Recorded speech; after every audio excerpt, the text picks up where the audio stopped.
Hello friends, स्वागत है आप सबका अचीव सीएपीएफ के यूट्यूब चैनल पर। तो हम इस नई सीरीज को आज फिर से कंटिन्यू करते हुए आ गए आपके सामने इस नए वीक का द हिंदू एडिटोरियल डिस्कशन लेकर, जो कि आपका 22 सितंबर से लेकर 28 सितंबर तक का हमने इस वीडियो में एडिटोरियल डिस्कशन कवर किया है। ठीक है, यहाँ पे हम मेनली इस लेक्चर में ये देखते हैं, यहाँ पे हमारा ये लेक्चर मेनली एडिटोरियल एनालिसिस पे नहीं बेस्ड है। हमारा ये एडिटोरियल आपका जो भी वीडियो है, ये हमारा सीरीज़ है, यहाँ पे हम एडिटोरियल के डिस्कशंस करते हैं, जो कि मेन फोकस हमारा होता है पेपर 2 के इंपॉर्टेंट वीकली एडिटोरियल्स जो भी आ रहे हैं, आर्टिकल्स आ रहे हैं, उस पर हम एक डिस्कशन कर सके। और डिस्कशन क्या होता है, 2 वे होता है, यानी जब आप भी इन्वॉल्व रहेंगे तो वो एक डिस्कशन होगा। तो हम वो डिस्कशन करते हैं यहाँ पे वीकली एडिटोरियल्स का, जहाँ पे हम ये देखते हैं कि कौन से एडिटोरियल हमारे पेपर 2 के लिए इंपॉर्टेंट थे और उनमें से हम क्या इंपॉर्टेंट टेक अवेज ले सकते हैं, जो अपने नोट टेकिंग में हम क्या कर सकते हैं, इंक्लूड कर सकते हैं। तो ग्रेजुअली जब हम आप इस लेक्चर को कंटिन्यू फॉलो करोगे, तब आपके अंदर एक स्किल डेवलप हो जाएगी, जिससे आप ये समझ पाओगे कि आपको न्यूज़पेपर के कौन से आर्टिकल्स को पढ़ना है, कौन से आर्टिकल को छोड़ना है। ठीक है, ये चीज़, और उनमें से क्या इंपॉर्टेंट है। ठीक है, जब हम स्टार्टिंग में एडिटोरियल्स पढ़ते हैं तो हमें सब कुछ इंपॉर्टेंट लगता है। ठीक है, तो हमें ये चीज़ देखना है कि उस एडिटोरियल में क्या इंपॉर्टेंट है, हमें क्या चीज़ पढ़ना है, क्या छोड़ना है, क्या हमारे लिए इंपॉर्टेंट है। इस चीज़ से आपको ये समझ में आ जाएगा, ग्रेजुअली आपके अंदर ये स्किल खुद ही डेवलप हो जाएगी। और जब आप एडिटोरियल्स को अच्छे से समझने लगेंगे, उसके स्ट्रक्चरिंग को समझने लगेंगे, तो आपका एसे राइटिंग अपने आप ही अच्छा होने लगेगा। ठीक है, जो हम कहते हैं कि कंटेंट इनरिचमेंट नहीं हो पा रहा, हमें कंटेंट चाहिए, तो वो कंटेंट कहाँ से आएगा? यहीं से आएगा वो कंटेंट। आपके एस्से का कंटेंट हो, जो भी कंटेंट हो, ये सारा चीज़ आप यहीं से गैदर कर पाओगे। ठीक है, तो यहाँ पे हमारा सबसे बड़ा रोल प्ले करता है न्यूज़पेपर, कि न्यूज़पेपर के एडिटोरियल्स का रोल क्या है। ये हमारा एक व्यूज़ डेवलप करने में हेल्प करता है सबसे पहला। ठीक है, हमारे नॉलेज को ब्रॉडन करता है, और हमारे एसेज में, आर्ग्यूमेंट्स में, रिपोर्ट्स में जो हम फैक्ट्स एंड फिगर्स, एग्जाम्पल्स, ये सब मेंशन करते हैं, वो चीज़ हम कहाँ से लेते हैं, यहीं से लेते हैं। ठीक है, तो इसके लिए आपको सबसे पहला, आपका पेपर 2 अगर बहुत स्ट्रॉन्ग करना है, तो एक तो आपको ये एडिटोरियल की एनालिसिस देखनी चाहिए। अलॉन्ग विद दैट, आप पेपर 2 का जो मैंने विजन की मंथली मैगजीन का डिटेल डिस्कशन वाले सीरीज स्टार्ट किया, आप उसको फॉलो करें। और उसके अलावा आप खुद भी रोज़ कम से कम एक एडिटोरियल, ना हो तो आप पूरा पेपर पढ़ सकते हैं जो भी इंपॉर्टेंट है। और अगर स्टार्टिंग में आपको बहुत ज़्यादा बर्डन लगता है, तो आप एक एडिटोरियल एटलीस्ट रोज़ पढ़ें, जिससे आपकी एक रीडिंग हैबिट डेवलप होगी। तब जाकर आपके माइंड को ग्रास्पिंग कैपेसिटी के बारे में पता चलेगा और ग्रेजुअली वो ब्रॉडन होगा। ठीक है, तो इस पे ज़्यादा ना डिस्कस करते हुए हम जंप करते हैं अपने ओरिजिनल टॉपिक पे डायरेक्टली। ठीक है, तो ये चीज़ हमने देख लिया कि ये जो हमारा सेशन है, ये सितंबर का सेशन है, सीरीज जो हमने स्टार्ट किया है। पहले हमने प्रीवियस वीक का देखा था, अब यहाँ पे हम क्या कर रहे हैं, 22 सितंबर से लेकर 28 सितंबर का डिस्कशन यहाँ पे फर्दर कर रहे हैं। ठीक है, तो इस सीरीज में सबसे पहला जो हमारा आर्टिकल आया था, वो था इंडिया की नीड्स नेशनल सिक्योरिटी स्ट्रैटेजी के लिए। अब ये है क्या, ये नेशनल सिक्योरिटी स्ट्रैटेजी हमारी है क्या? ठीक है, यहाँ पे बताया जा रहा है कि इंडिया को एक नेशनल सिक्योरिटी स्ट्रैटेजी की ज़रूरत है। ये है क्यों? तो किसी हमारे जो भी हमारे जो नेबरिंग कंट्रीज़ हैं, ठीक है, वहाँ पे एक पॉलिटिकल अनस्टेबिलिटी वाली सिचुएशन है। अगर आप देखें तो बांग्लादेश में भी अभी मिलिट्री कू हो गया। उसके अलावा Myanmar is going through the same problem. Nepal में थोड़ा इंक्लिनेशन है चाइनीज़ गवर्नमेंट की तरफ। Pakistan has never been our good ally. Similarly Afghanistan is going through Taliban alignment. और Sri Lanka has recently face the huge economic crisis. तो if you see the broader perspective from all the sides, we are surrounded from the countries, our neighboring countries, all those neighboring countries are going through some kind of problems.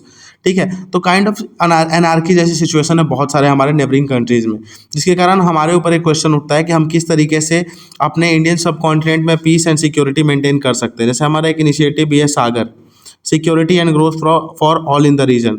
ठीक है, हमने पिछले विजनाइज वाले lecture में global south के बारे में पढ़ा था। अब आपका यहाँ पे एक ये रिस्पांस चाहिए मुझे कि आप ये बताओगे कि अभी जो recently global voice of global south submit हुई है, वो कौन से नंबर की थी? ठीक है, फर्स्ट, सेकंड, थर्ड, और who was the host of this summit. ठीक है, और ये भी बताओ आपकी वर्चुअली हुई थी? चलो मैं बता देता हूँ, ये समिट वर्चुअली हुई थी। बाकी 2 चीज़ आप बताओगे मुझे कमेंट सेक्शन में कि ये समिट कौन से नंबर की समिट थी और किसने इसको होस्ट किया था। And one more thing, you will have to tell me कि ये ब्रांड लाइन क्या है। ठीक है, मैंने बहुत अच्छे से उस लेक्चर में बताया था ब्रांड लाइन के बारे में। जिसको नहीं पता, आप वो लेक्चर वापस से फॉलो कर सकते हैं, वहाँ से पढ़ो, फिर आप कमेंट सेक्शन में आकर कमेंट करो कि ब्रांड लाइन क्या है। तो इस तरीके से हमने देखा था कि कैसे इंडिया फोकस कर रहा है मल्टीलैटरल अलाइनमेंट पे। ठीक है, पहले क्या था, हम NAM, non align policy, non align movement को फॉलो करते थे, जहाँ हम किसी भी कंट्रीज़ के साथ अलाइन नहीं थे। But in this multilateral world, जहाँ पे हर एक कंट्री एक अपनी ब्रॉडर पर्सपेक्टिव के बारे में सोच रही है, तो वहाँ पे हमने अपने अलाइनमेंट को चेंज करके मल्टी अलाइनमेंट बना दिया। हम ब्रिक्स के भी पार्ट हैं, हम G7 के G20 के भी पार्ट हैं, हम क्वाड ग्रुपिंग के भी पार्ट हैं, अपार्ट फ्रॉम दैट हम आसियान के भी पार्ट हैं, ठीक है, हम बिम्स्टेक के भी पार्ट हैं, हम ब्रिक्स के बिम्स्टेक आसियान हो गया, हाँ ये कुछ एक कंट्री है, सार्क, हाँ ऐसे ऐसे हम ऑर्गेनाइजेशंस के पार्ट हैं जहाँ पे हम मल्टीलैटरल रोल प्ले कर रहे हैं, ठीक है। तो वर्ल्ड जो है मल्टी अलाइंड हो रहा है, हमें एक कोऑपरेटिव वर्ल्ड की ज़रूरत है, जैसे क्वाड हो गया, ब्रिक्स हो गया, ऐसे एग्जांपल्स यहाँ पे दिए हुए हैं, ठीक है। तो जब वर्ल्ड इतना मल्टी अलाइंड हो रहा है तो हमें क्या किस चीज़ की ज़रूरत है कि इंडिया को एनएसएस की ज़रूरत है। इससे क्या होगा कि जो भी हमारे कंट्री लेवल पे जो इश्यूज़ हैं हम उसको ब्रॉडर वे में एक कलेक्टिव तरीके से डील कर पाएंगे। जैसे जो हमारी सिक्योरिटी किस किस चीज़ में इंश्योर करने की ज़रूरत है, हमें अपने डिफेंस की सिक्योरिटी इंश्योर करने की ज़रूरत है। जैसे हमने देखा था कि डिफेंस स्ट्रैटेजीज कैसे इंडिया अपना रहा है, कैसे डिफेंस स्ट्रैटेजी इन्हांस कर रहा है, ब्रॉडन कर रहा है अलग अलग कंट्रीज़ के साथ। जो हमने देखा था कि रिसेंट में फिलीपींस के साथ हमने एक मिलिट्री पैक्ट साइन किया, जहाँ हमने ब्रह्मोस का फर्स्ट वेंचर वहाँ पे एक्सपोर्ट किया। इस तरीके से और भी कंट्रीज़ के साथ हम मिलिट्री पैक्ट साइन कर रहे हैं, मिलिट्री एक्सरसाइजेस परफॉर्म कर रहे हैं, जिससे हमारे डिफेंस टाइज अच्छे हों, ठीक है। तो यहाँ पे एक स्ट्रैटेजी हमें चाहिए कि हम कैसे और अपने मिलिट्री स्ट्रैटेजी को इन्हांस कर सकते हैं। उसके अलावा फाइनेंशियल सिचुएशन कैसे इन्हांस करना है, climate change which has been major problem throughout the globe which needs collective effort along with the individual effort in which we had talk about in our recent in our previous lecture, common but differentiated responsibilities. तो climate change पे भी हमें एक security strategy की ज़रूरत है। हमने ये चीज़ देख लिया। अब यहाँ पे एक आपके पास डेटा है कि इंडिया का ट्रेड डिफिसिट कितना है चाइना के साथ। खैर ये बहुत ज़्यादा इंपॉर्टेंट नहीं है, but you can use it as your as some data, ठीक है। इंडो पैसिफिक रीजन हमारे लिए कितना इंपॉर्टेंट है ये हमने पढ़ा था। डिफेंस बजटिंग हमें करने की ज़रूरत है, ठीक है। और हमें मैरीटाइम सिक्योरिटी की इंश्योर करने की ज़रूरत है, जहाँ पे हम अपने सबमरीन्स को अपग्रेड कर सकते हैं, अपनी शिप बिल्डिंग कैपेसिटी को इन्हांस कर सकते हैं, जिससे क्या हो हम एक मैरीटाइम सिक्योरिटी भी अपनी इंश्योर कर पाएँ। उसके बाद हमें क्या करना चाहिए, हमें प्रायोरिटाइज करना चाहिए अपने नेशनल सिक्योरिटी स्ट्रैटेजी के फॉर्मुलेशन को, not only about the defence but हर एक सेक्टर में, इंडस्ट्री सेक्टर में, फाइनेंशियल सेक्टर में, और भी जो सेक्टर्स है जहाँ पे हमें नीड की ज़रूरत है, हमें एक स्पेशल फोकस देने की ज़रूरत है, उन सारे सेक्टर में हमें इस चीज़ को इन्हांस करना चाहिए। तो ये ज़रूरत थी हमारी नेशनल सिक्योरिटी स्ट्रैटेजी के बारे में, जो हमने डिस्कस किया कि ये हमें क्यों ज़रूरी है और कौन कौन से सेक्टर में हमें नेशनल सिक्योरिटी स्ट्रैटेजी बनानी चाहिए। तो ये लेक्चर हमारा, ये आर्टिकल हमारे यहाँ पे ख़त्म होता है। Moving on to the next article. इस आर्टिकल में एज सच आपके पेपर 2 के पर्सपेक्टिव से बहुत ज़्यादा चीज़ें तो इंपॉर्टेंट नहीं है। सबसे इंपॉर्टेंट जो चीज़ें यहाँ पे थी वो मैंने ऑलरेडी हाईलाइट करके यहाँ पे रख दी है, जो कि आप देख सकते हैं, मैं अभी दिखाऊंगा आपको। उसके अलावा और पूरी आर्टिकल में यहाँ पे एनालिसिस ही की गई है, जो कि आपके पेपर के पर्सपेक्टिव से इंपॉर्टेंट नहीं है। यहाँ पे कुछ एक डेटा है, इसलिए मैंने इसको यहाँ पे इंक्लूड किया है। जैसे नेशनल फैमिली हेल्थ सर्वे का एक डेटा है कि 2015, 16 और 2019 से 21 में जो हाई रेट रहा है चिल्ड्रन में अंडर न्यूट्रिशन का, ठीक है, और एडल्ट्स में अनीमिया का, ओबेसिटी का, ओवरवेट का। ये सारे प्रिवेलेंट चैलेंजेस हैं जो कि हमारे mail nutrition, under nutrition, anaemia, ये सब हमारे पुअर फूड हैबिट की वजह से हैं, ठीक है, पुअर फूड हैबिट्स की वजह से, ठीक है। हमारे कंट्री में जो भी मिडिल क्लास लोग हैं वो क्या हेल्दी डाइट अफोर्ड नहीं कर पाते। मोस्ट ऑफ द इंडियंस जो हैं हेल्दी डाइट अफोर्ड नहीं कर पाते। उसका रीज़न ये है कि हेल्दी डाइट बहुत ज़्यादा कॉस्टली है हमारे कंट्री में। फूड प्राइसेस बहुत ज़्यादा लेवल पर राइज कर रहे हैं। Fruits, vegetables, nutritious foods, pulses, ये सब जो है, एग्स हो गए, नॉनवेज हो गए, ये सारी चीज़ बहुत ज़्यादा कॉस्टली है, जिसके कारण हमें हेल्दी डाइट हमारे लिए बहुत ज़्यादा एक्सपेंसिव होता जा रहा है। State of food report and nutrition state of food security and nutrition in the world 2024 के रिपोर्ट के अकॉर्डिंग 55% जो इंडियन पॉपुलेशन है वो अफोर्ड ही नहीं कर सकती न्यूट्रिशनल नीड को फुलफिल करने के लिए। जो भी उनको अमाउंट लगाना है उस चीज़ को परचेज करने के लिए, वो चीज़ वो अफोर्ड कर ही नहीं सकते, ठीक है।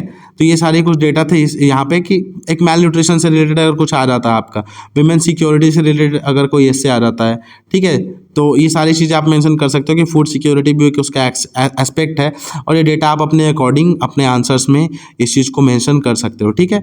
उसके अलावा इस आर्टिकल में कोई बहुत ज़्यादा important article I think material तो नहीं मिला मुझे, बट जो मिला मैंने उस चीज़ को यहाँ पे मेंशन कर दिया, ठीक है। मूविंग अहेड,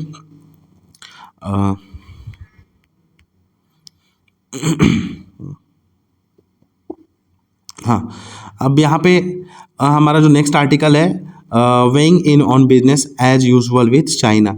हमने इस आर्टिकल में डिस्कस किया है, इस आर्टिकल में मेनली डिस्कस ये किया गया है कि कैसे हमें अपने बिजनेस को चाइना के साथ प्रॉपर स्ट्रेटेजाइज करना चाहिए एट दिस लेवल, जहाँ पे हम खड़े हैं एट प्रेजेंट टाइम, जिस जगह पे हम खड़े, जो हमारी पोजीशन है वर्ल्ड लेवल पे। तो इस टाइम पे हमें अपने बिजनेस को चाइना के साथ एक बार री एग्जामिन करना चाहिए, ठीक है। किस तरीके से हम उस चीज़ को और इन्हांस कर सकते हैं। यहाँ पे बताया गया है कि चाइना कैसे प्रेजेंट टाइम में एक इमर्जिंग एक्सपोर्टर और प्रोड्यूसर बनता जा रहा है थ्रू आउट द वर्ल्ड में, और हम उससे प्रॉपरली कंप्लीटली डीकपल नहीं हो सकते, यानी हम उससे कंप्लीटली खुद को कट ऑफ नहीं कर सकते। हमें अगर ग्रो करना है तो हमें कहीं ना कहीं चाइना के साथ इंगेज करना पड़ेगा, इंगेजमेंट करना पड़ेगा एट द इकोनॉमिकल लेवल, ठीक है। तो इस चीज़ के बारे में हम देखते हैं, ठीक। तो हमें ना यहाँ पे जो चीज़ आप देख रहे हो कि इकोनॉमिक सर्वे 2024 के अकॉर्डिंग ये कहा गया है कि इंडिया को चाइना के साथ सप्लाई चेन मेंटेन करके रखना चाहिए थ्रू चाइनीज इन्वेस्टमेंट, यानी हमें इंडिया में इन्वेस्टमेंट लाना होगा चाइना से, ठीक है। वहाँ के इंपोर्ट को कम करना होगा, जो हम चाइना से इंपोर्ट करते हैं उस चीज़ पे हमें डिपेंडेंसी रिड्यूस करनी होगी, और जो FDI चाइना से आया उस चीज़ को हमें इंक्रीज करना होगा। एक ये छोटा सा एक यहाँ पर फैक्ट था, ठीक है। ये चीज़ यहाँ पे समझाया गया है कि कैसे हमें इस चीज़ को पॉलिसी के थ्रू क्या करना पड़ेगा, more attractive and more efficient बनाना पड़ेगा, ठीक है।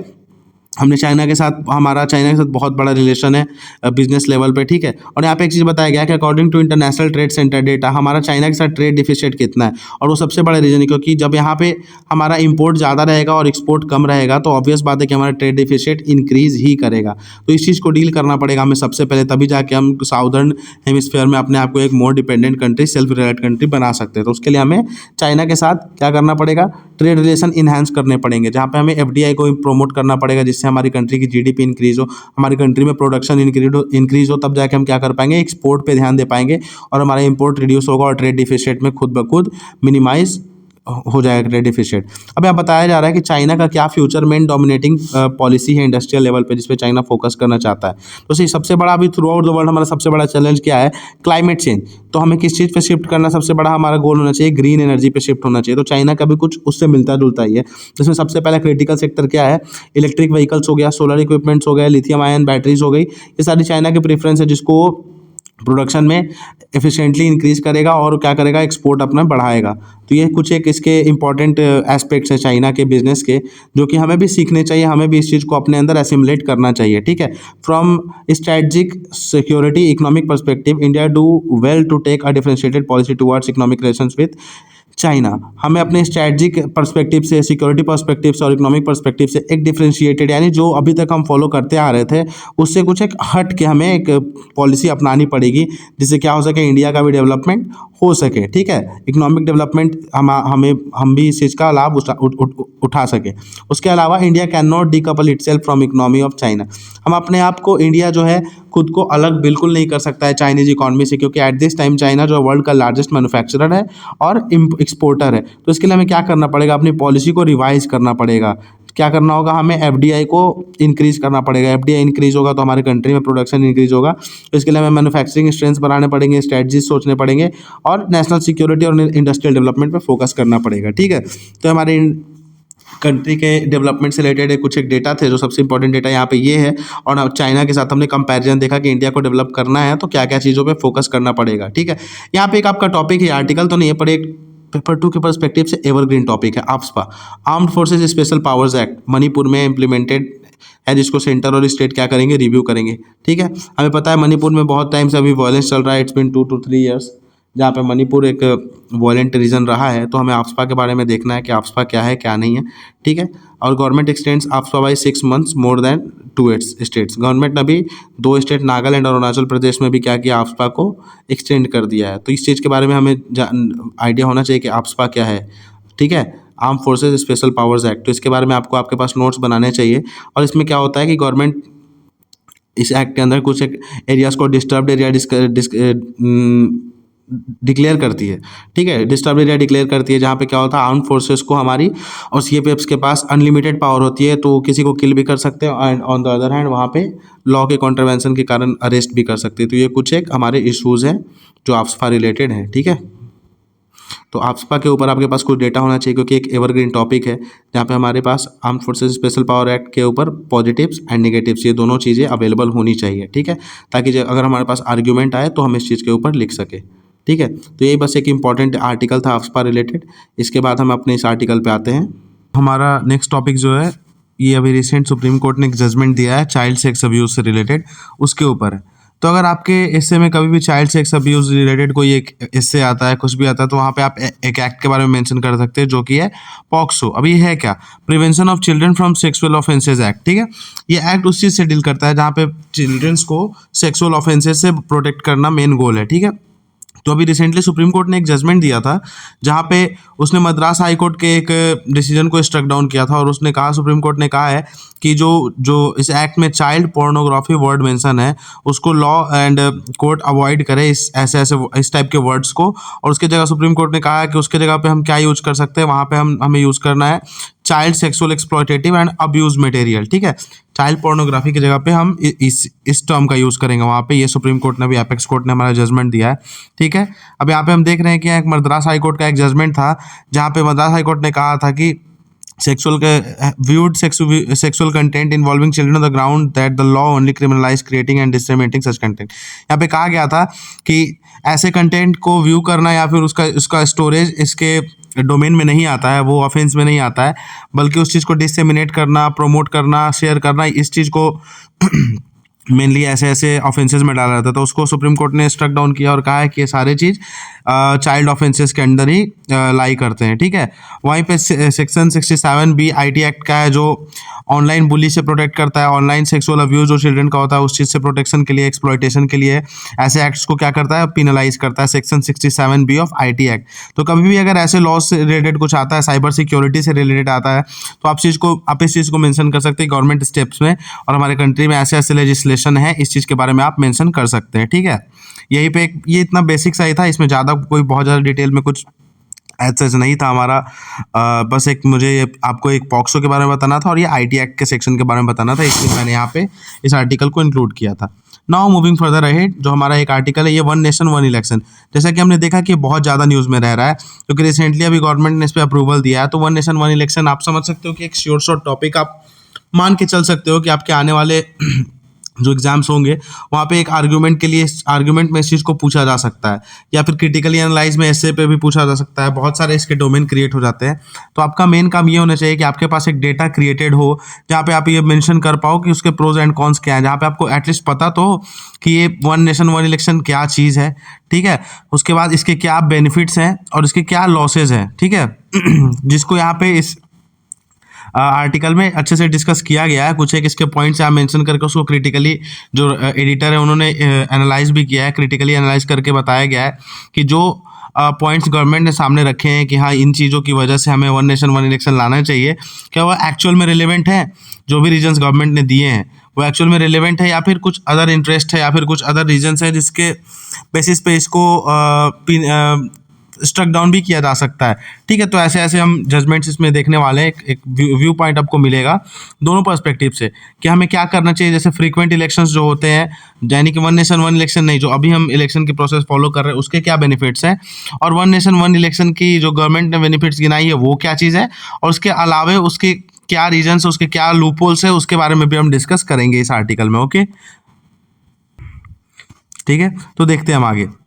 तो अभी रिसेंटली ठीक है, साइमल्टेनियस इलेक्शन के बारे में अभी ये चीज़ डिसाइड की गई है कि लोकसभा और स्टेट असेंबली पे हम इलेक्शन कराएंगे, और लेटर ऑन 100 डेज़ के अंदर हम लोकल बॉडीज़ के भी इलेक्शन इस चीज़ को एग्जीक्यूट करवा देंगे, ठीक है। तो इसके लिए एक हाई लेवल कमेटी इस्टेब्लिश की गई है, जिसको कौन हेड कर रहा है, हमारे president Ramnath Kovind, former president जो थे वो हेड कर रहे हैं, ठीक है। तो यहाँ पे यूनियन कैबिनेट ने क्या कहा है, with the union cabinet having approved the recommendation, union cabinet ने इस कमेटी के रिकमेंडेशन को अप्रूव कर दिया है वन नेशन वन इलेक्शन के लिए, जहाँ पे कहा गया है कि फर्स्ट फेज में हम लोकसभा और असेंबली के इलेक्शंस कराएंगे साइमल्टेनियस लेवल पे, और उसके बाद लोकल बॉडी के इलेक्शंस हम इसके 100 डेज के अंदर ही कंडक्ट करा देंगे, ठीक है। तो यहाँ पे हम देखते हैं कि the recommendation on the simultaneous election involves amendment to the various articles of the constitution। सी हमारे कॉन्स्टिट्यूशन में साइमल्टेनियस इलेक्शन का स्टार्टिंग से ऐसा कोई प्रावधान प्रोविजन था नहीं, तो अगर हमें इसे इम्प्लीमेंट करना है तो हमें सेवरल आर्टिकल्स में क्या करने पड़ेंगे, चेंजेस करने पड़ेंगे। जिसमें सबसे पहला है कि the crucial amendment is on the tenure of assembly which will no longer have fixity, ठीक है। जो बहुत सारे असेंबलीज हैं, देखिए बहुत सारे जो लेजिस्लेटिव असेंबलीज हैं हमारे स्टेट्स में, सब अलग अलग टेन्योर पे वर्क कर रहे हैं, ठीक है, किसी का भी टेन्योर सेम नहीं है। तो अगर हमें साइमल्टेनियस इलेक्शन को एग्जीक्यूट करना है प्रॉपर वे में, तो हमें क्या करना पड़ेगा, बहुत सारे ऐसे भी असेंबलीज होंगे जिनका हमें प्री मैच्योर डिसोल्यूशन करना पड़ेगा। तो उसके लिए हमें आर्टिकल 172 में क्या करना पड़ेगा, चेंज लाना पड़ेगा, ठीक है। अब यहाँ पे देखते हैं कि जो हाई लेवल कमेटी है उसने 2 पॉइंट्स रखे हैं, ठीक है, उसने 2 पॉइंट्स रखे हैं कि हमें क्यों साइमल्टेनियस इलेक्शन कंडक्ट कराने चाहिए, तो इसका सबसे पहला रीजन दिया है कि the issue of saving in expenses given the humongous amount of money spent in each election. ठीक है, यहाँ पे कहा गया है गवर्नमेंट के द्वारा कि हर इलेक्शन में एक बहुत large amount of money spend की जाती है, हम उस चीज़ को क्या करेंगे, कम करेंगे। पर यहाँ पर जो राइटर है उनका कहना है कि जो साइमल्टेनियस इलेक्शन हम हेल्ड करवाएंगे, ठीक है, और जो अभी जो रेगुलर इलेक्शंस हमारे होते हैं, दोनों के बजट में बहुत ज़्यादा का डिफरेंस नहीं है। ठीक है, जैसे यहाँ पे आप देख सकते हैं कि if all the elections are held only once in 5 years the savings will be enormous, government ने कहा है। पर ये आर्गूमेंट को अगर क्लोजली एग्जामिन करें तो under article 324 all elections to the parliament and state legislature are conducted by election commission of India, ये तो सबको पता ही है। तो जो मनी चाहिए होता है उसको कौन सैंक्शन करता है, पार्लियामेंट, बजट का पार्ट होता है ये चीज़। ठीक है, तो अगर ईयर 2023-24 को देखा जाए, जो कि इलेक्शन ईयर था हमारा, तो टोटल एलोकेशन पार्लियामेंट के द्वारा इलेक्शन कमीशन को एलोकेट किया गया था 466 करोड़। ठीक है, अब ये एलोकेशन जो है बहुत ज़्यादा बड़ा अमाउंट तो है नहीं अगर हमारी कंट्री के साइज़ को देखा जाए और इलेक्शन के इंपॉर्टेंस को देखा जाए। और ये 22-23 में जो कि इलेक्शन ईयर नहीं था, वहाँ पे 320 करोड़ अलॉट किया गया था। तो अगर आप देख सकते हैं कि इलेक्शन ईयर जो कि हमारा लोकसभा का इलेक्शन था, ठीक है, वहाँ पे 466 करोड़ अलॉट किया गया और नॉर्मल ईयर में 320, तो बहुत ज़्यादा डिफरेंस नहीं है। तो इससे हमें पता चलता है कि इलेक्शन कराना बहुत एक ऐसा नहीं है कि बहुत ज़्यादा ही एक्सपेंडिचर का हमें ह्यूज डिफरेंस आ जाएगा। ठीक है, उसके अलावा हाँ एक चीज़ से लॉजिस्टिक सपोर्ट में थोड़ा प्रॉब्लम होता है, क्योंकि स्टेट गवर्नमेंट जो होती है उनको section 160 of representation of people act 1951 के अंडर स्टेट गवर्नमेंट्स एम्पावर्ड हैं कि उनको अपने प्रीमाइसेस प्रोवाइड कराने पड़ते हैं, व्हीकल्स प्रोवाइड कराने पड़ते हैं इलेक्शन पर्पस के लिए। पर ये भी जो एक्सपेंसेस हैं ये बहुत ज़्यादा अमाउंट पे नहीं है कि इस रीजन की वजह से हम क्या करें, साइमल्टेनियस इलेक्शंस कंडक्ट कराएं। क्योंकि साइमल्टेनियस इलेक्शंस के जो फ़ायदे हैं, और यहाँ पे जो हमने कुछ ये पढ़े हैं, क्या बोलते हैं, जो टेन्योर डिसोल्यूशन का, प्रीमेच्योर डिसोल्यूशन का, तो इनको हमें कंपेयर करना पड़ेगा कि फ़ायदा हमारे लिए ज़्यादा बेनिफिशियल है कि लॉस ज़्यादा इनकर हो रहा है। तो इन दोनों को हमें कंपेयर करना पड़ेगा, प्रॉपर एनालिसिस करना पड़ेगा। ठीक है, तो यहाँ पे राइटर का ये कहना है कि यहाँ पे जो गवर्नमेंट कह रही है कि हमारे एक्सपेंसेस कम होंगे, तो एक्चुअल लेवल पे ये हमारे कंट्री के फंड से, जो हमारे फंड अलॉट होते हैं वहाँ से, हमारे कंट्री के स्टेट के एक्सचेकर से बहुत ज़्यादा का सेविंग नहीं होने वाला है। But on the other hand ये पॉलिटिकल पार्टीज़ के लिए बहुत ज़्यादा बेनिफिशियल होगा, क्योंकि हर एक इलेक्शन में पॉलिटिकल पार्टीज़ बहुत माइंड बॉगलिंग लेवल पे, यानी हाई लेवल पे इलेक्शन के एक्सपेंसेस में इन्वेस्ट करते हैं, मनी स्पेंड करते हैं अपने एडवर्टाइजमेंट्स के लिए और कैंपेनिंग के लिए। तो अगर सारे इलेक्शंस एक साथ होंगे तो पॉलिटिकल पार्टीज़ को एक बार ही, उनको थ्रू आउट द ईयर हर 5 साल में एक बार ही इन्वेस्ट करना पड़ेगा। ठीक है, तो साइमल्टेनियस इलेक्शन से किसका फ़ायदा हो सकता है, पॉलिटिकल पार्टीज़ का। ठीक है, अब ऐसा तो नहीं है कि अगर पॉलिटिकल पार्टीज सेविंग कर रही हैं तो उसको वेलफेयर एक्टिविटीज़ में ऐसा यूज़ करते हैं पॉलिटिकल पार्टीज, वो लोग मेनली अपने वर्किंग के लिए यूज़ करते हैं, पार्टी फंक्शनिंग के लिए। ठीक है, तो ऐसा तो नहीं है कि वो रोड बिल्डिंग में यूज़ करेंगे, बिल्डिंग ऑफ ब्रिजेस के लिए, इन सारे हॉस्पिटल्स के लिए यूज़ करेंगे। तो ये सारे रीजंस बताए जा रहे हैं कि इसमें पॉलिटिकल पार्टीज़ का फ़ायदा है। सच ऐसा नहीं है कि इसमें बहुत ज़्यादा कंट्री का बेनिफिट या फिर कोई बहुत बड़ा डिफरेंस क्रिएट हो जाएगा, साइमल्टेनियस इलेक्शन और फ्रीक्वेंट इलेक्शंस के बीच में कोई डिफरेंस ज़्यादा हो जाएगा। ठीक है, apart from that second reason जो गवर्नमेंट के द्वारा दिया गया है वो है कि डेवलपमेंट प्लान्स को डिसरप्ट करता है, क्योंकि हर बार जब भी इलेक्शन होता है तो हमें model code of conduct force करना पड़ता है, इन्फोर्स करना पड़ता है, जिसके कारण गवर्नमेंट के प्लान्स हो गए, प्रोजेक्ट्स हो गए, वो सारे एक हॉल्ट पे आ जाते हैं। ठीक, तो यहाँ पे राइटर का कहना है कि इसका भी कोई एक एम्पेरिकल एविडेंस हमारे पास नहीं है। ठीक, क्योंकि पीरियोडिक और फ्रीक्वेंट इलेक्शन हमारे कंट्री में 1967 से होते आ रहे हैं, और ऐसा नहीं है कि इलेक्शंस की वजह से हमारे डेवलपमेंटल प्रोसेस या डेवलपमेंट के जो मोमेंटम है उसको कोई एक ऑब्स्टेकल का सामना करना पड़ा है। क्योंकि उस टाइम से आज तक ऐसा तो नहीं कि बिल्कुल डेवलपमेंट हुए नहीं है, हमने एक marginal amount of development witness किया सिंस 67 टू हम अभी 2024 में खड़े हैं। तो एक डेवलपमेंट तो हुआ है सोसाइटल लेवल पे भी और इंफ्रास्ट्रक्चरल लेवल पे भी डेवलपमेंट तो ऐसा हुआ है। ठीक, और यहाँ पे एक एग्जांपल दिया गया है, एक इंटरेस्टिंग नोट इस चीज़ का है कंटेक्स्ट में कि जब डिमोनेटाइजेशन हुआ था, जब गवर्नमेंट ने करेंसीज को डिमोनेटाइज किया था, तो 85% ऑफ करेंसीज का डिमोनेटाइजेशन हुआ था। और वो किस टाइम पे हुआ था, उत्तर प्रदेश इलेक्शंस के टाइम पे। यानी कि गवर्नमेंट के स्टेप्स से ऐसा नहीं कि कोई भी स्टेट की लेजिस्लेटिव असेंबली के इलेक्शन से गवर्नमेंट के वर्किंग में कोई प्रॉब्लम क्रिएट हो रही है। But on the other hand, ठीक है। अगर हम फ्रीक्वेंट इलेक्शंस नहीं कंडक्ट करवाते हैं तो हमें synchronisation, one nation one election पे हम फोकस करते हैं, तो हमें इलेक्शन टेन्योर को, जो मेनी स्टेट असेंबलीज के जो टेन्योर है उनको सिंक्रोनाइज करना पड़ेगा हमें लोकसभा के साथ, जिसके कारण हमें बहुत सारे स्टेट असेंबलीज का प्रीमेच्योर डिसोल्यूशन कराना पड़ेगा। और ये किस चीज़ के अगेंस्ट है? हमारे फेडरलिज्म के अगेंस्ट है, क्योंकि उनके इंडिपेंडेंट फेडरल पावर को क्या करना होगा? कर्टेल करना होगा इस तरीके से, ठीक है। केशव नंदा भारती केस के अंदर में कहा गया था कि हम अमेंडमेंट कर सकते हैं अपने कॉन्स्टिट्यूशन में, but without hampering the basic structure.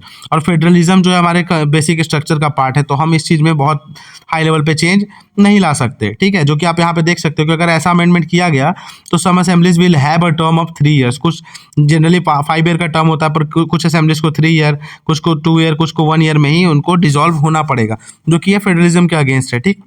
और फ्रीक्वेंट इलेक्शंस के बेनिफिट के बारे में डिस्कस किया गया है यहाँ पे कि फ्रीक्वेंट इलेक्शन का बेनिफिट क्या है, इसके पॉजिटिव बेनिफिट्स क्या है। तो सबसे पहला कि हर 5 साल पे जब इलेक्शन होते हैं तो पॉलिटिकल पार्टीज अकाउंटेबल होती है लोगों के पास जाने के लिए, और लोगों के पास भी एक सेंस ऑफ कंपैरिजन के लिए आइडिया होता है कि हाँ, ये स्टेट असेंबली में इस स्टेट में ये पार्टी ने वर्क नहीं किया, तो हम दूसरे स्टेट में इस चीज़ को उसको एक पैरामीटर मान के उस लेवल पे हम वोटिंग करेंगे। तो एक ये पॉजिटिव बेनिफिट है हमारे फ्रीक्वेंट इलेक्शंस का। और ऑन दी अदर हैंड, जब इलेक्शंस होता है तो इसी बहाने पॉलिटिकल पार्टीज, पॉलिटिकल लीडर्स जो हैं लोगों के पास जाते हैं, ग्राउंड लेवल पे जाते हैं और लोगों से कनेक्ट करते हैं, जो कि एक डेमोक्रेसी के लिए बहुत अच्छी बात है। तो ये कुछ एक पॉइंट है जो साइमल्टेनियस इलेक्शन के अगेंस्ट में कह सकते हैं और फ्रीक्वेंट इलेक्शन के फेवर में कह सकते हैं। तो ये 2-3 पॉइंट्स है जो हमने देखा कि फ्रीक्वेंट इलेक्शंस के क्या प्लस पॉइंट है और साइमल्टेनियस इलेक्शंस के क्या प्लस पॉइंट है, और दोनों में क्या प्रॉब्लम है हमने ये भी देखा। तो इस आर्टिकल में भी हमने कुछ इंपॉर्टेंट टेक अवेज यहाँ पे नोट कर लिए, जो कि हमारे पेपर के अकॉर्डिंग बहुत ज़्यादा इंपॉर्टेंट थे। अब जो हमारा नेक्स्ट आर्टिकल है वो एक international organisation, Shanghai corporation organisation के बारे में डिस्कस करता है। न्यूज़ मेन ये है कि गवर्नमेंट जो है इस चीज़ पे डिसाइड करेगी कि जयशंकर जो हमारे ऑनरेबल एक्सटर्नल अफेयर्स मिनिस्टर है, उनको एससीओ मीट में पाकिस्तान भेजा जाए या नहीं। तो अभी तो फिलहाल जब एससीओ मीट होगी तब उसके आउटकम्स पे हम डिस्कस करेंगे, उसके ऊपर हमारे आर्टिकल्स भी आएंगे, तब वहाँ हम एक समरी देखेंगे कि एससीओ से रिलेटेड जो सबमिट हुई वहाँ पे क्या हमारे लिए इंपॉर्टेंट रहा, क्या नहीं। पर एट दिस टाइम हमारे लिए क्या इंपॉर्टेंट है कि एससीओ क्या है, इसके बारे में हम जाने। तो सबसे पहले एससीओ का फुल फॉर्म क्या है? संघाई कॉर्पोरेशन ऑर्गेनाइजेशन, जिसका हेडक्वार्टर कहाँ? बीजिंग, चाइना में है। 15 जून 2001 को इसको अनाउंस किया गया था, 2003 में ये फंक्शनल हो गया था। इसके ऑफिशियल लैंग्वेज क्या है? चाइनीज एंड रशियन इसके ऑफिशियल लैंग्वेज है।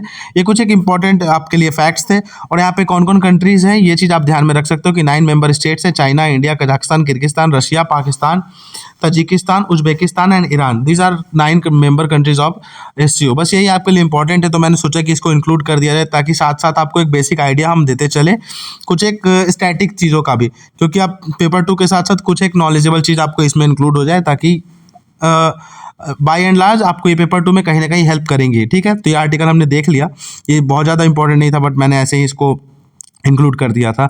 अब हम आते हैं, एक इंपॉर्टेंट आर्टिकल हमारा यहाँ पे है जो अभी एनपीएस के बारे में हमने देखा है, an opportunity to rethink India's payment system. अभी रिसेंटली गवर्नमेंट ने यूपीएस लाया, यूनिफाइड पेमेंट सिस्टम।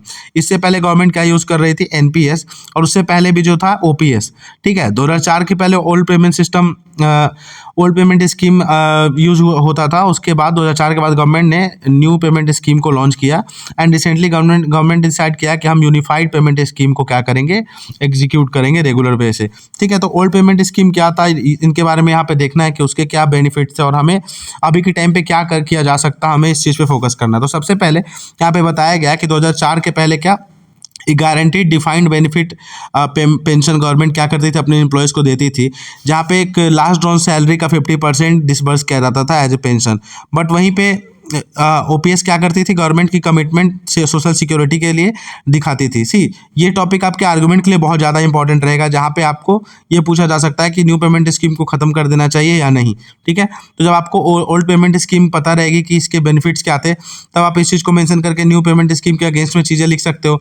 जब आपको पता रहेगा कि न्यू पेमेंट स्कीम किस तरीके से बेनिफिशियल हो सकती है, गवर्नमेंट इसको कैसे और इवॉल्व कर रही है थ्रू यूपीएस, तो आप ये चीज़ भी मेंशन करके एक आर्गुमेंट में अच्छा आर्गुमेंट लिख सकोगे, कुछ एग्जांपल्स के साथ और फैक्ट्स के साथ, ब्रॉड वे में, ठीक है। क्योंकि आपको पता है कि अभी पेपर 2 इस ईयर का पेपर 2 आपने देखा होगा कैसे होराइजन बहुत ज़्यादा डाइवर्स हो रहा है यूपीएससी का। सीएपीएफ में भी बहुत ज़्यादा डाइवर्स लेवल पे क्वेश्चंस आ रहे हैं पेपर 2 में। तो इसलिए उसके लिए आपको सबसे इंपॉर्टेंट क्या करना पड़ेगा? अपने अंडरस्टैंडिंग लेवल को इंक्रीज करना ही पड़ेगा। There is no other option for that, ठीक है। तो हम देखते हैं इस टॉपिक को। और 2004 में फिर गवर्नमेंट ने क्या किया, ओपीएस को रिप्लेस कर दिया न्यू पेमेंट स्कीम्स के साथ, ठीक है। अब ये था क्या, ये डिफाइंड बेनिफिट मॉडल था, जहाँ पे defined contribution model, government defined benefit model जो कि ओपीएस था, वहाँ से शिफ्ट कहाँ पे ले गई गवर्नमेंट, कंट्रीब्यूशन मॉडल पे। अभी कंट्रीब्यूशन मॉडल क्या था, तो यहाँ पे एम्प्लॉय और गवर्नमेंट दोनों ही कंट्रीब्यूट करेंगे पेंशन फंड में, ठीक है, जो कि गवर्नमेंट बाद में फाइनेंशियल मार्केट में इन्वेस्ट करेगी, ठीक। And the pension pay out under the NPS is linked to the performance of this investment, meaning retirees incomes are now subject to the fluctuations of the market place.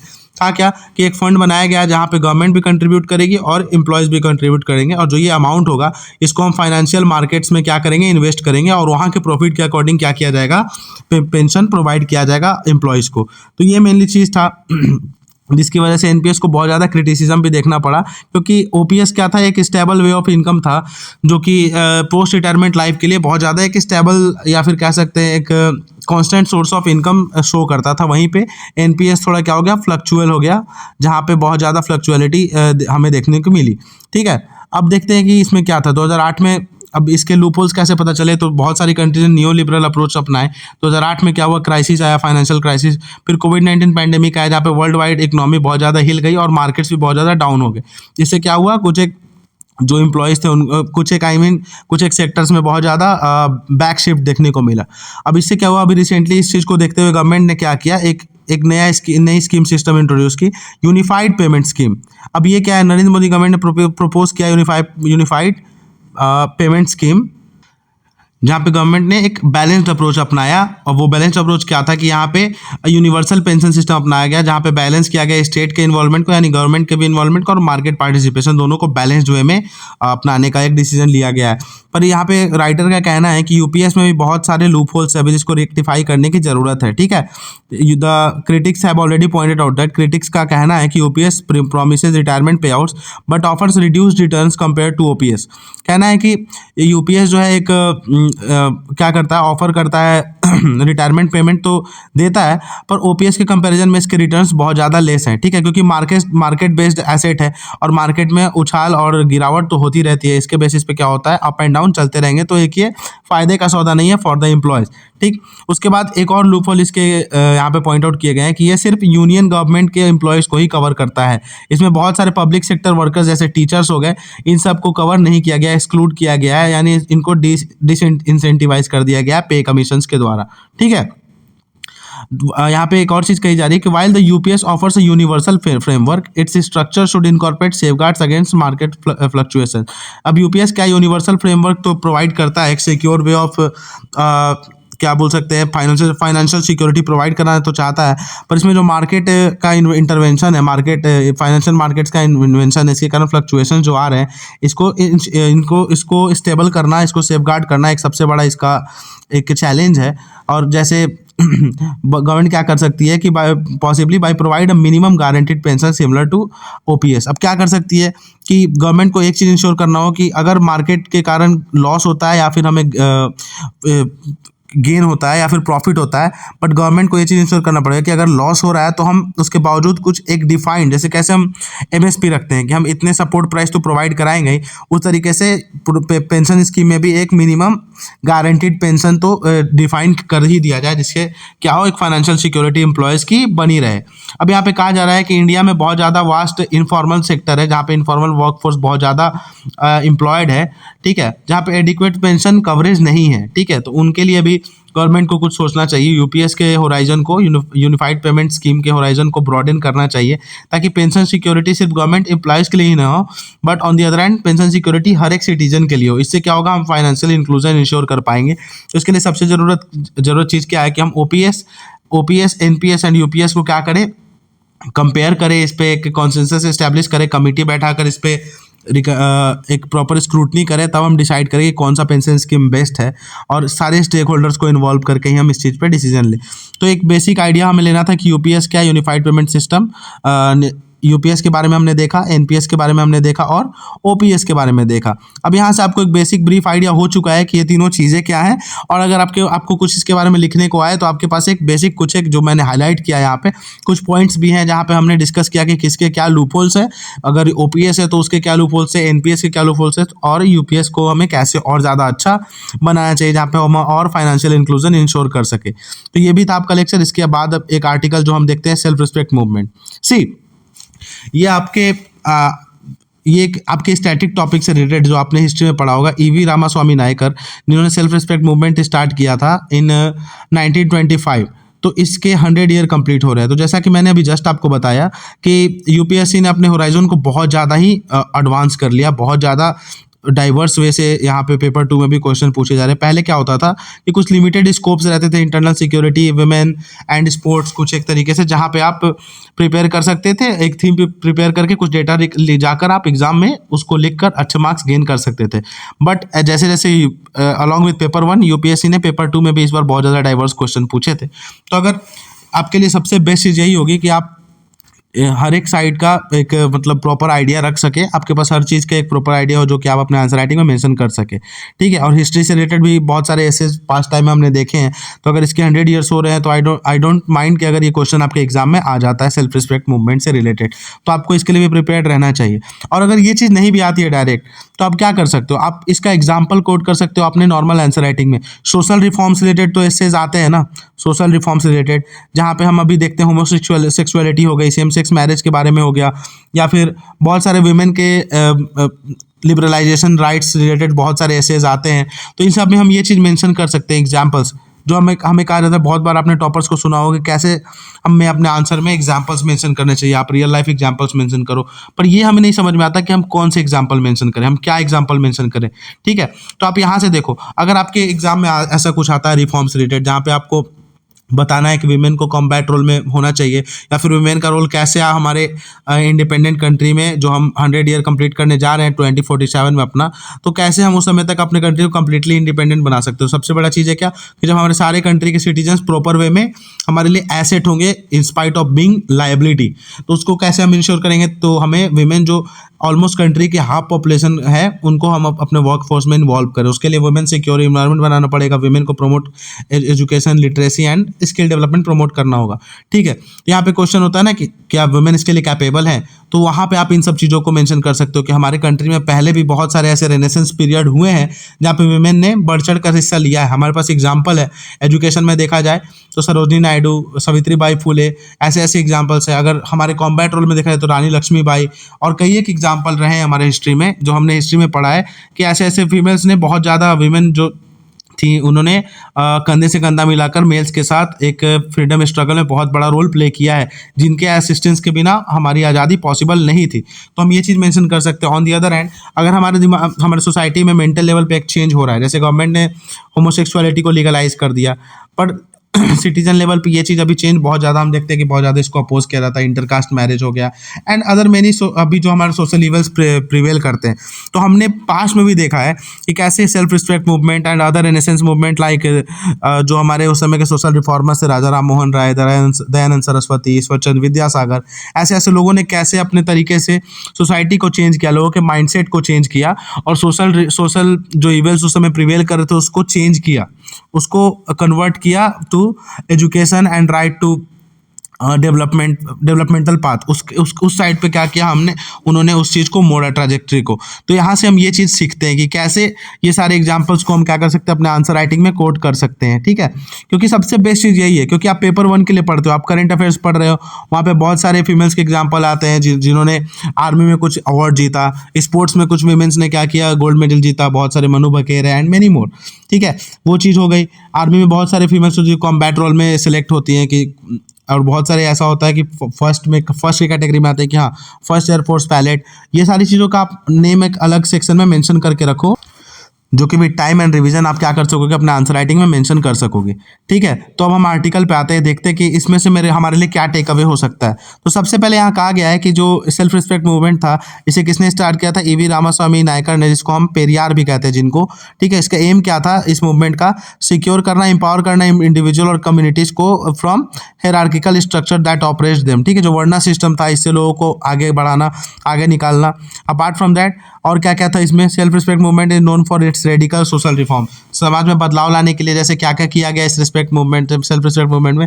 Self respect marriage है, जहाँ पे हम ब्राह्मण priest के और religious rituals को remove करके, इनकी नेसेसिटी को रिड्यूस करके हमने सेल्फ रिस्पेक्ट लेवल पे क्या किया? मैरिज को प्रमोट किया। उसके बाद हमने मैरिज में क्या किया? वुमेन की डिग्निटी को इंश्योर किया, उनके ऑटोनॉमी को इंश्योर किया। डिग्निटी, ऑटोनॉमी, ये सारी चीज़ों को क्या किया हमने? इंश्योर किया वुमेन को। ठीक है, ये सारी चीज़ें हमने की। सिम्बलाइज किया उनको, जो ओल्ड ट्रेडिशन थे जो वुमेन को कन्फाइन करते थे, उन सब चीज़ों को ब्रेक किया। उसके अलावा और हमने क्या किया? ठीक है, वुमेन के लिबरेशन पे फोकस किया। जो सोशल नॉर्म थे जो वुमेन को ऑप्रेस करते थे, उससे उन्हें लिबरेशन दिलाया। और उसके बाद किस चीज़ को प्रमोट किया गया वहाँ पे?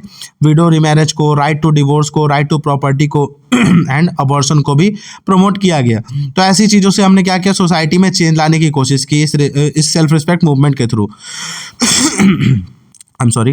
तो एट दिस टाइम हमने ये सारी चीज़ें क्या की? प्रमोट की गवर्नमेंट के, सॉरी, इस मूवमेंट के अगेंस्ट, मूवमेंट के साथ।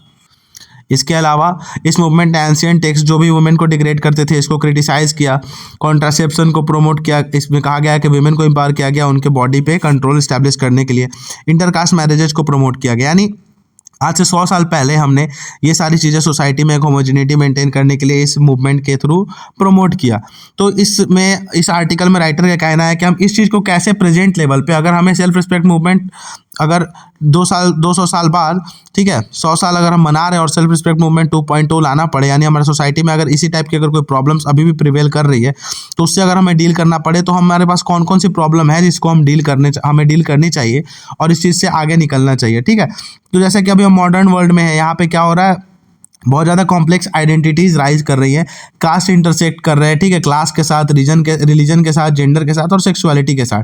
जेंडर नॉर्म्स इवॉल्व हो रहे हैं। ठीक है, LGBTQ को रिकॉग्निशन मिल रहा है, जेंडर फ्लूइडिटी प्रमोट हो रही है। तो हमें क्या करना चाहिए? इन सब चीज़ों में भी लोगों के थिंकिंग को ब्रॉड करने पे फोकस करना चाहिए इसके थ्रू। ठीक है, इंटीग्रेट करना है हमें सोसाइटी को, और जो भी प्रॉपर कंसर्न है हमारे सोसाइटी में, उस चीज़ को डील करना है। अब ये क्या एक इन्फॉर्मेशन एरा है। ठीक है, the information era today is rife with miss information and falsehood in the guys of free speech. ठीक है, हमें फ्री स्पीच मिली है, इसकी वजह से अगर सोशल मीडिया हम चलाते हैं तो क्या होता है? यहाँ पे बहुत सारे मिस इन्फॉर्मेशन और फॉल्स न्यूज़ फ्लडेड होते हैं। Digital and social media are manipulated, reinforce and aggravates caste biases and group prejudices. ठीक है, डिजिटल और सोशल मीडिया का बहुत ज़्यादा यूज़ किया जा रहा है आज के टाइम पे, क्या करने में? कास्ट बायसेस प्रमोट करने के लिए और लोगों को मैनिपुलेट करने के लिए, उनके थिंकिंग को मैनिपुलेट करने के लिए। और इसका सबसे बड़ा प्रॉब्लम किसके साथ हो रहा है? जो यंग पीपल सोशल मीडिया पे आ रहे हैं, जिनके पास ये नॉलेज नहीं है, डिजिटल लिटरेसी नहीं है, उनके पास प्रॉपर एक आइडिया नहीं है कि हमें सोशल मीडिया कैसे यूज़ करना चाहिए।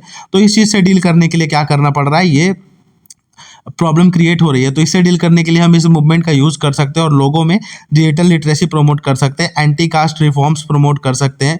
जो हमारी caste practices, traditional caste practices अभी भी प्रोमिनेंट है, उसको हम स्ट्रक डाउन कर सकते हैं। और प्रोपेगेंडाज जो भी फैल रहा है, स्प्रेड हो रहे हैं, इस चीज़ को हम क्या कर सकते हैं? इनसे डील कर सकते हैं। मेनली यही कहना है इस आर्टिकल में कि हम आज के टाइम पे जो सेल्फ रिस्पेक्ट मूवमेंट है, हम कैसे उसका यूज कर सकते हैं सोसाइटी में रिफॉर्म्स लाने के लिए। ठीक है, ये चीज़ हमारा मेन एक गोल था इस टाइम पे, ये हमने समझा।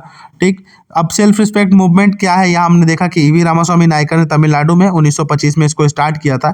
ये एक इगैलिटेरियन मूवमेंट था जो क्या प्रोपेगेट करना चाहता था? एक ऐसी आइडियोलॉजी जो ब्रेक डाउन करे ब्राह्मणिकल हेजिमनी को, इक्वल राइट्स प्रोवाइड करे सारे वुमेन को और बैकवर्ड क्लासेस को सोसाइटी में, और रिवाइटलाइज करे किस चीज़ को? द्रविडियन लैंग्वेज को, तेलुगु, तमिल, कन्नड़ एंड मलयालम, इन सारे लैंग्वेज को रिकॉग्नाइज करना, रिवाइटलाइज करना, ये एक गोल था। तो यहाँ पे हमने देखा कि ये सारे कुछ एक इंपॉर्टेंट आर्टिकल्स थे हमारे, जो क्या थे इस वीक में इंपॉर्टेंट था आपके पेपर 2 के पर्सपेक्टिव से, जहाँ पे कुछ इंपॉर्टेंट हाईलाइटेड आर्टिकल्स भी मैंने आपको प्रोवाइड किए। और मैंने ये भी बताया कि आपको आर्टिकल्स किस तरीके से पढ़ने हैं जिससे आपका क्या हो, बेस्ट यूटिलाइजेशन हो सके न्यूज़पेपर का, और आपके माइंडसेट में चेंज आए, आपकी थिंकिंग एबिलिटी और ज़्यादा वाइड हो सके, ठीक है, वाइडन कर सको आप अपनी थिंकिंग एबिलिटी को, ठीक है। उसके बाद आपको क्या हो सके, पेपर 2 के लिए कंटेंट मिल सके, ठीक है, डेटा, जो डेटा हम चाहते हैं। मैंने ये भी बताया कि आपने पेपर 1 के कैसे हेल्प से आप अपनी पेपर 2 में उसको असिमुलेट कर सकते हो, इंक्लूड कर सकते हो पेपर 1 की प्रिपरेशन से, कैसे पेपर 2 में यूज़ कर सकते हो अपने आइडियाज़ को, अपने नॉलेज को, और ज़्यादा अच्छे से आंसर को ऑथेंटिक बना सकते हो। क्योंकि जितना ज़्यादा आपका आंसर रियल रहेगा उतना ज़्यादा वो बेस्ट लगेगा। क्योंकि आज के टाइम पे सी सब लोग डेटा यूज़ करते हैं, सब फैक्ट्स यूज़ करते हैं, तो वहाँ पे ना एक रोबोटिक फील आता है, ठीक है, रोबोटिक फील आता है। But on the other hand जब हम अपने हिसाब से कुछ एक नए तरीके को इंट्रोड्यूस करेंगे आंसर राइटिंग में, अगर हम अपने पेपर 1 के नॉलेज को कुछ एग्जांपल्स, रियल लाइफ एग्जांपल जिसको कहते हैं, जो हम करंट अफेयर्स में पढ़ते हैं कि हाँ ये पहली महिला बनी जिसने ये माउंट एवरेस्ट समिट को कवर किया, ठीक है, शिवा चौहान बनी जो एक फर्स्ट हमारे सियाचिन ग्लेशियर पे पोस्टेड है। तो ऐसे से बहुत सारे एग्जांपल्स हमारे आते हैं, कॉम्बैट रोल में हो गया, स्पोर्ट्स रोल में हो गया, और बहुत ही अलग अलग रोल्स में, या फिर आप जो भी अपने रियल लाइफ में सोशल मीडिया पर देखते हो वहाँ से अगर कोई सोशल मीडिया इन्फ्लुएंसर है जिसका आपके ऊपर इन्फ्लुएंस अच्छा रहा, उन सब के एग्जांपल्स आप कोट करोगे तो क्या होगा, जो रीडर है आपका, इन्विजिलेटर है, उनको भी एक अलग पर्सपेक्टिव मिलेगा। जब 1000 कॉपियाँ वो चेक करेंगे, वहाँ पे फैक्ट्स एंड फिगर के बाद एक कॉपी ऐसी आएगी जहाँ पे एक रियल लाइफ बेस्ड एग्जाम्पल रहेगा, तो वहाँ पे उनको अच्छा लगेगा। और कहते हैं ना कि कभी कभी imperfection is the best perfection, ठीक है, imperfection is the best perfection. मैं इसका एग्जांपल आपको बताता हूँ। आप obvious most of the time देखते होगे, बहुत लोग कहते हैं कि यार पुराने टाइम के जो सॉन्ग्स थे ना बहुत ज़्यादा अच्छे लगते हैं कंपेयर टू न्यू सॉन्ग्स। क्यों? न्यू सॉन्ग्स में क्या है, बहुत ज़्यादा परफेक्शन से फोकस किया जाता है, ऑटो ट्यूनिंग हो गया, इलेक्ट्रॉनिक म्यूजिक्स हो गया। पर पुराने सॉन्ग्स में क्या था, वहाँ पे बिल्कुल रॉ डिवाइसेस यूज होती थी, कोई भी बहुत ज़्यादा सॉफ्टवेयर कम यूज़ नहीं कर सकते थे, रियल लाइफ एग्जाम्पल्स यूज करते थे, जिससे क्या होता था, जिससे हम अपने जिसके कारण वो चीज़ रियलिटी दिखती थी, रियलिटी, ठीक है, रियलिटी से हम रिलेट कर पाते थे और बहुत ज़्यादा उसको लाइक करते थे। उसी तरीके से हमें अपने आंसर्स में एक रियलिटी मेंटेन करनी है, और रियलिटी इम्परफेक्शन से ही आती है। लाइफ में सब कुछ परफेक्ट नहीं होता हमारे, उसी तरीके से आंसर्स में भी आपको एक रियल लाइफ शो करना है। बिल्कुल ऐसा रोबोटिक नहीं साउंड करना है कि आप बिल्कुल रट के आ रहे हो और वहाँ पे शो कर रहे हो, ठीक है, तभी जाके एक आप हाई स्कोर गैदर कर पाओगे। और ये चीज़ आप धीरे धीरे जब आप ये लेक्चर्स फॉलो करोगे, जब मैं और धीरे धीरे आपको टिप्स देता रहूँगा, विजन IAS हो गया, द हिंदू के वीकली मैगजीन्स हो गए, ये सारी चीज़ों के थ्रू आपको एक बेसिक आइडिया लगता जाएगा कि आपको क्या करना है और कैसे करना है। तो इसका आप स्ट्रेस मत लो, आपको बस 2 चीज़ें करनी है। आपको हमारे साथ यहाँ पे इस सारे सीरीज़ में एक प्रॉपर रोल प्ले करना है अपना, कि आपको ये सेशंस अटेंड करने हैं, ये सीरीज़ के वीडियोज़ देखने हैं, ताकि आप अपने माइंडसेट को प्रिपेयर कर सको। और उससे पहले भी आपको सबसे पहले ये करना है कि आपको न्यूज़पेपर रेगुलर लेवल पे, ठीक है, हर दिन आपको पढ़ना है। आप 1 से 2 आर्टिकल्स, एडिटोरियल्स पढ़ो, ठीक है, और जब आप लास्ट में वीकेंड पे जब आकर ये लेक्चर देखोगे तो आपको समझ में आएगा आपकी थिंकिंग, आपकी रीडिंग कैपेबिलिटीज़, और यहाँ ये वीडियोज़ में जब आप कंपेयर करोगे, आपके कंपैरिजन के बाद वो चीज़ एक आपके माइंड में इनबिल्ट होने लगेगी कि हाँ हमें ऐसे ये चीज़ पढ़नी है, इस तरीके से पढ़नी है, तो आप उसको एक प्रॉपर एक्सरे की तरह स्कैन कर पाओगे। और स्कैनिंग के बाद क्या होगा, आपके दिमाग में वो चीज़ छपने लगेगी, एक प्रॉपर स्ट्रक्चरिंग छप जाएगी जब, तब आप वही स्ट्रक्चर अपने आंसर राइटिंग में सबकॉन्शियसली यूज़ करने लगोगे। तो ये कुछ एक स्टेप्स होते हैं जो ग्रेजुअल है, और लकीली आपके पास अभी इनफ टाइम है। अभी के टाइम पे बहुत सारी ये जो हमारा ये सितंबर से लेकर ये नवंबर का महीना होता है ना, सॉरी दिसंबर का, यही बेस्ट टाइम होता है आपको अपने स्किल्स को पॉलिश करने का। क्योंकि उसके बाद जनवरी से तो सारे लोग जुड़ते हैं, और जनवरी से जुलाई तक तो ये बिल्कुल कंपटीशन, ये एक स्प्रिंट बन जाती है। पर ये मैराथन कब से रहती है, सितंबर से दिसंबर तक। और यहाँ पे ही अगर आप एज ले लेते हो, अपने पेपर 2 और पेपर 1 में दोनों में अगर अच्छा करने लगते हो, स्किल्स डेवलप कर लेते हो, तो यकीन मानो आप बहुत अच्छे स्कोर से दोनों एग्जाम्स, दोनों पेपर्स को क्लियर करोगे आप, और आप इंटरव्यू के लिए भी बहुत सही रेडी रहोगे। आपको इधर उधर भागने की जरूरत नहीं पड़ेगी कि हमें क्या पढ़ना है क्या नहीं, क्योंकि आपके पास ऑलरेडी एक थिंकिंग ब्रॉड आइडिया डेवलप हो चुका होगा। तो ये चीज़ आपको हर चीज़, पेपर 2 जो हम यहाँ पे सीरीज दोनों जो हमने स्टार्ट किया, विजन की और ये न्यूज़पेपर की, ये आपको paper 1, paper 2 plus personality test, इन तीनों में ही हेल्प करने वाला है। तो आप यहाँ पे जुड़े रहें और अपने रिव्यूज़ कमेंट सेक्शन में जरूर शेयर करें। जो मैंने क्वेश्चंस पूछे आप उनके आंसर्स भी दें, और उसके साथ साथ अपने रिव्यूज़ बताएं, और इसमें हम क्या और इंक्लूड कर सकते हैं, क्या इंप्रूव कर सकते हैं, आप ये भी शेयर करें, ठीक है। बने रहें इस चैनल के साथ और अपने स्टडीज़ को कंटिन्यू करें। All the best.